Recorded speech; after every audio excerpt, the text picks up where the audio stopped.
Hello and welcome back to SJW Moments on No Bullshit. Today we're talking about the latest Purge movie that came out last week, which is chock full of SJW messages, anti-conservative and anti-white plot points, and of course, lots of race baiting, just like the other Purge movies. This prequel was aptly titled The First Purge, and it takes us back to the very beginning of this Purge story. For those who don't know, the original Purge movie came out in 2013. It's an American dystopia horror film starring Ethan Hawke and Lena Headey. The basic premise is this. In an alternate future, the United States is taken over by an extremist political party called the New Founding Fathers. When in power, they decided to go to drastic measures to fix the country and its new problems. Their main plan was to hold an annual purge event, in which all crime is legal for 12 hours, one day a year. This is sold to the country as a way of letting people vent their angers and aggression once each year, in order to make things better for the remainder of it. Later on, though, we find out there are other, even more sinister reasons for the purge, which we'll get to later. But for now, I think you get the gist of it. Now, this new movie, The First Purge, that came out recently, this is actually the fourth installment in the series, ironically enough. So first, let's do a quick recap so you can catch up on the story a bit, and you can also see how political and borderline social justice warrior this series has become. The first movie, simply called The Purge, takes place mostly in a family's house in a suburban neighborhood outside Los Angeles. Then the next movie, Purge Anarchy, moves to the streets of LA, where we see more of the people purging around in the city, downtown, and everywhere. And finally, the third movie, Purge Electioneer, follows around an up-and-coming female politician and her bodyguard, who are trying to survive the night. This politician is on her way to getting elected into office, after which she promises to end the purge, but the old guard and the new founding fathers, they make a move during the current purge night, trying to kill the new politician before she can stop the purge. Now, beyond the setup here and those basics, here's what else you need to know about the Purge movies. They've gotten more and more overly political with each movie, and the politics are all pretty pro-left-wing, pro-minority, while also, of course, being anti-conservative and anti-white. Yep, I actually saw a recent Screen Junkies video on the first three Purge movies that made this point pretty damn well. Check out this clip from their honest trailer about the Purge. No, I'm staying home on Purge night. Then get kidnapped by an old white murder cult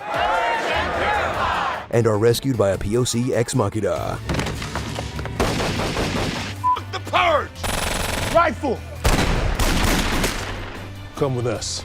They're like Get Out with two of the same actors, but infinitely less subtlety. So I think you see what I'm talking about. And this honest trailer Screen Junkies made was only about the first three movies. And I have to tell you guys, the same cliches and leftist tropes pop up in the new movie as well. In fact, there's multiple groups of all-white gangs that pop up in the first Purge. And of course, there's also a person of color who comes in to save the day at the end. And that's not even mentioning all the overt political messages in it too. So without further ado, let's go ahead and jump right into the SJW moments in the first Purge. The basic story summary for The First Purge is, it's a movie set years before the original series. In the beginning, we see the new founding fathers come to power and they immediately move to make their purge event happen. But before rolling it out countrywide, the government decided to hold a test, an experimental version of the purge in just one location, Staten Island, a low-income, mostly minority neighborhood of New York City. As the first purge approaches, we see different groups preparing for the event with different goals. The locals struggle to find shelter, some hold up in a church, or they just get off the island altogether, while others, like the government, they encourage people to stay home and participate in the experiment. The government does this by offering residents money to stay, and they offer to give them even more money if they participate and purge themselves by either committing crimes or even killing people. So, needless to say, things get a little out of control as things progress. But I don't think we need to spoil much more of the story here. That's the setup, and I think it's pretty clear already where this is going. The first purge is basically a leftist, social justice warrior nightmare becoming true. The new founding fathers clearly represent conservative politicians and also white people. And if you're doubting that at all, take a look at this poster for the first purge, which of course is a parody of the Make America Great Again hat, which Trump used in his election. So, in my opinion, these purge movies really go out of their way to vilify conservatives and whites. And this dystopian story is the leftist version of what will happen with cons in power, like what we have now with Trump. Of course, in reality, conservatives in power have only helped this country tremendously, but as we all know, liberals and leftists aren't exactly living in reality anymore. They see stuff like what's in the Purge movie as what could happen with cons in power in real life in the long run. And these movies are their dramatic, over-the-top interpretations of their greatest fears. And they're also trying to slam present-day conservatives and white people too, and to a lesser degree President Trump. You see, like with other horror and sci-fi movies with dystopian stories, these tales are meant to be warnings for real people in the present. Godzilla was a warning against nuclear bombs and testing, for example. And Planet of the Apes was a warning about treating other animals and creatures poorly. Waterworld is another good example, which tried to warn its audience about global warming, and if we don't deal with it, the polar ice caps can melt. These are just a few examples. And with the Purge movies, they're all pretty clearly trying to warn us what could happen if the country keeps electing conservatives and Republicans, kind of like Trump. Now, I of course totally disagree with this assertion. Conservatives are saving this country as far as I'm concerned, but it is interesting to see how wild and out of control these liberal, anti-conservative fantasies have really gotten. Oh, and another clear reference besides the Trump hat is the new founding fathers name itself in the movie, which is pretty much this movie's version of the Tea Party, which is a more extreme right-wing political group in the real world, in America. New founding fathers represent that. And of course, the movie, in the first Purge, they turned things up to 11. And while I admit it was fun to watch, I will also say that some of the stark anti-conservative messages do get really old, real quick. And it really makes me wish they would make an anti-liberal version of this kind of movie. You know what I mean? A what-if kind of story that shows us what might happen if radical leftists took over the country. Just guessing, I could see us having things like government-regulated safe spaces of some kind. And more Big Brother stuff too, government watching over us, taking away our free speech, and even having speech and thought control, the thought police. Maybe everyone becomes a tranny in this alt world. Shit like that. Could be a fun counter to a movie like The Purge, that's for sure. And it's certainly something I would like to see. Next, let's talk about the race-baiting aspects of the movie. First of all, we get an almost all-black cast, with a few other minorities sprinkled in there, for good measure. But there's no white people in the main roles. None of the good hero characters, that's for sure. Now, there's nothing wrong with this at face value. The movie even explains this by setting itself in the highly diverse Staten Island area as a justification. But when they also make all the bad guys white people too, it really says a lot. I mean, all the government employees setting up the Purge, all the new founding fathers, the new president in the movie, and the head of the Purge experiment, they're all white people, and they're all meant to be evil. And that's not even mentioning the all-white gangs that come in later in the movie to cause chaos and kill minorities, and to race bait, of course. These all-white gangs come in with KKK hoods on, and some are even dressed like Nazis. Not kidding. And seeing all these white racist groups go after the poor, innocent black main characters, it really says a lot about the movie and its messaging. Sure, the movie has an explanation for the white gangs too, spoiler warning, but they turn out to be hired mercenaries, but still, the movie really took advantage of using the KKK and Nazis and their imagery and pitting them against the poor minorities. And since it turns out the white new founding father leader is the one who hired the mercenaries and told them to dress up like KKKs and Nazis and to go into minority neighborhoods to slaughter people, well, shit, does it really get any more race baity than this? Because I don't think so. This brings me to the black hero who saves the day at the end. The character's called Dimitri, and he starts off the movie as a big gangster. He leads one of the top gangs on Staten Island. And the main girl character, she hates him for it. She rightly hates him and his business for selling drugs and killing people senselessly for years. But once the Purge comes and they're in trouble, Dimitri redeems himself and becomes a big person of color hero for the movie. And I find this pretty fucking hypocritical, I must say. The movie ends up glorifying this criminal, this drug-dealing killer who has been destroying his neighborhood and country for years with his drugs, crime, and violence. Meanwhile, the new founding fathers come to power legally, and they change the law and rules by the book, trying to save the country with the Purge. The Purge is still a crazy fucked up idea, but technically, the white people in the new founding fathers, and even the mercenaries they hired, they're all playing things by the book, by the rules. Even the crimes they commit during the Purge are technically legal. Meanwhile, Dimitri, our supposed hero, he's been a criminal breaking the law his whole life. Really goes to show you the priorities these radical left-wing SJWs have, doesn't it? Basically, they hate white people, even if they're playing it by the rules and doing things legally and trying to do the right thing. But on the flip side, leftists will love and coddle minorities, even if they are wild, out-of-control criminals, murderers, and drug dealers. In the end, it turns out the Purge was set up for more than just a psychological release, like the government claimed. While that reason might still be part of it too, eventually the leader of the Purge experiment in this movie, a white guy of course, well, he reveals that they are also hoping for more deaths. They want more people to die, particularly in low-income areas, in order to cull the country's growing population. In this near-future story, overpopulation is one of the main issues this dystopian United States is trying to deal with, and it's really not far off from the present real United States either. So, the Purge was designed in part to help with overpopulation, and And also to another degree, it's designed to keep the nation scared and fearing the government. Now, while I find this explanation interesting and frankly, it makes for a pretty good story, but I really think it could have been done without bashing conservatives and white people. This leftist pro-minority stance almost ruins the movie too, but in actuality, the Purge movies didn't really have that much to ruin to begin with. They're okay movies, but they're not great or anything. They're all just these big, scary, dumb, horror-type movies, with more action and killing in each entry. There really wasn't much to make worse here. They're just these dumb, fun summer movies, but at the same time, the anti-conservative and anti-white shit in it is getting a little much. And I think the race-baiting and left-wing SJW politics are definitely the worst in the first Purge. Much worse than the other movies. It's basically just race-baiting propaganda designed to promote hate, particularly towards conservatives and whites. The liberal overlords out there want a civil war in our country. As we've seen time and time again, leftists want the normal people to fight each other so they can benefit and gain from it. The Democrats are the ones who are the new warmongers, guys, and this new Purge movie really feeds into their recent messages. Their messages of war, civil war, race baiting, and divisiveness. And I think one of the reasons they decided to do a prequel for this movie, for this one, was so they could bring it back in the timeline to a time even closer to modern America. They want the audience to think this really could happen, and I think it's pretty hard to deny that this is what they're going for. I mean, let's remember, this is the first Purge movie since Trump became president, and they already used a parody of his MAGA hat on their posters too. So while the first three Purge movies were exploring what could have happened if conservatives were in charge, this one is trying to say what is going to happen now that we do have a conservative in charge like Trump. It's stupid and plain wrong, but this is what the movie's going for. Make no mistake, guys. They really want people to think the Purge could really happen someday, now that we have cons in power. But do you really think Trump would start a Purge? Not a fucking chance. It's an absurd suggestion that will never happen, but it's not the craziest thing to come from the leftists and SJWs lately. They're still pushing the fake Russia hacked the election narrative after all, and they've been stoking the fires with their race baiting too. And also, of course, Representative Maxine Waters has called for more harassment in the streets, and we've also seen Antifa rioting regularly while conservatives are being attacked publicly. So even though most of the violence and radicalism is coming from the left, they still think and want to blame it on the right, but you can't tell them nothing. You can't tell them anything, so they're just gonna believe this is all the conservatives' fault, even though the leftists and the liberals are the ones starting all this shit. But let's ask ourselves one more time, could this happen? Could the Purge happen in America one day? Well, I say obviously no fucking way, but I wouldn't be surprised if some of these low IQ CNN viewers out there believed it could. They will buy anything apparently, but in reality, if you actually think the government would do this, then you've probably been watching too much left-wing media and reading too many Huffington Post and BuzzFeed articles. The scaremongering and fatalism they've been pushing and getting away with is just plain ridiculous. But it's all supposedly okay because they're hardcore leftists who hate Trump. But the irony of this, of course, is the ones who think they stand for tolerance tend to be the most intolerant, aka the far-left Democrats, who advocate for violence and refuse your service because they disagree with you. And that is really the height of intolerance. And yet, still, the leftists have the balls to make movies like the first Purge, suggesting it's the rational Republicans that we have to worry about. Yeah, right. In the end, the first Purge isn't a terrible movie by any means, but it's also not great or amazing either, or totally spot on with its politics. And the first Purge is the most extreme of all the things wrong with the other movies. All white villains, all black and minority heroes, evil white gangs coming out of nowhere, with a person of color hero saving the day at the end. And while all the Purge movies were a bit over the top with their politics, the first Purge certainly takes the cake. And I say, again, if Hollywood's going to continue to make these anti-white, anti-Republican fantasy movies, I would also like to see them try and make one about the other side of that coin, because I'm much more afraid of what will happen if leftists took over and forced us into anti-free speech gulags or something, and continued their attacks on white people so bad we could end up relegated to our own concentration camps or something. Make that movie, Hollywood, because that's what people really want to see now. And after all, The Purge has had 4 movies in 5 years. I think it's time we make one about the other side, the right side. I think it's time we see at least one. What do you guys think? Did you see the first Purge? What did you think about the left-wing politics in it, and the anti-white and anti-conservative hate as well? And would you watch a dystopian movie where radical leftists take over, like what I suggested? Kind of the opposite of the Purge? Comment your thoughts on everything below, and thanks for watching No Bullshit. See y'all next time.